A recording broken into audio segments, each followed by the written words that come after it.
পূর্বাঞ্চলের প্লট জালিয়াতি, শেখ হাসিনা, শেখ রেহানা সহ ২৩ জনের বিরুদ্ধে চার্জশিট অনুমোদন। রাজধানীর পূর্বাঞ্চল সরকারি ৬০ কাঠা প্লট নিজেদের নামে বরাদ্দ নেওয়ার প্রমাণ মিলেছে ক্ষমতাচ্যুত সাবেক প্রধানমন্ত্রী শেখ হাসিনা ও তার বোন শেখ রেহানার পরিবারের সদস্যদের বিরুদ্ধে। এই কারণে শেখ হাসিনা, শেখ রেহানা পরিবারের সদস্য এবং সাবেক প্রতিমন্ত্রী শরীফ আহমদ, প্রধানমন্ত্রীর সাবেক একান্ত সচিব সালাউদ্দিন এবং জাতীয় গৃহায়ন ও গণপূর্ত মন্ত্রণালয়ের ১৪ কর্মকর্তার বিরুদ্ধে পৃথক ৮টি অভিযোগপত্র বা চার্জশিট দাখিল করেছে দুর্নীতি দমন কমিশন দুদক। দুদকের প্রধান কার্যালয় থেকে চার্জশিট অনুমোদন হওয়ার পর আদালতে দাখিল করার বিষয়টি প্রক্রিয়াধীন রয়েছে বলে জানা গেছে।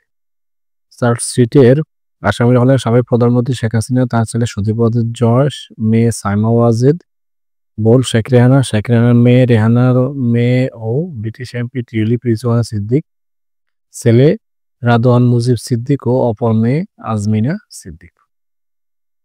এছাড়া জাতীয় গৃহায়ন ও গণপূর্ত মন্ত্রণালয়ের সচিব মোহাম্মদ শহীদুল্লাহ খন্দকার, অতিরিক্ত সচিব কাজী ওয়াসি উদ্দিন, প্রশাসনিক কর্মকর্তা মোহাম্মদ সাইফুল ইসলাম সরকার, সিনিয়র সহকারী সচিব পূর্বী গোলদার, রাউজুকের সাবেক চেয়ারম্যান মোহাম্মদ আনিসুর রহমান মিয়া সহ ১৪ জনকে আসামি করা হয়েছে।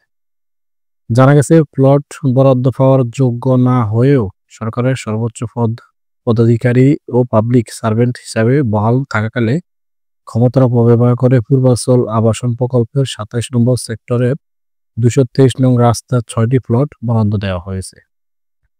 আসামিদের বিরুদ্ধে দণ্ডবিধি ১৮৬০-এর ১৬১, ৬৩, ১৬৬, ৪০৯, ১০৯ ধারা তৎসহ দুর্নীতি প্রতিরোধ আইন ১৯৪৭-এর ৫-২ ধারায় মামলা দায়ের করা হয়েছে।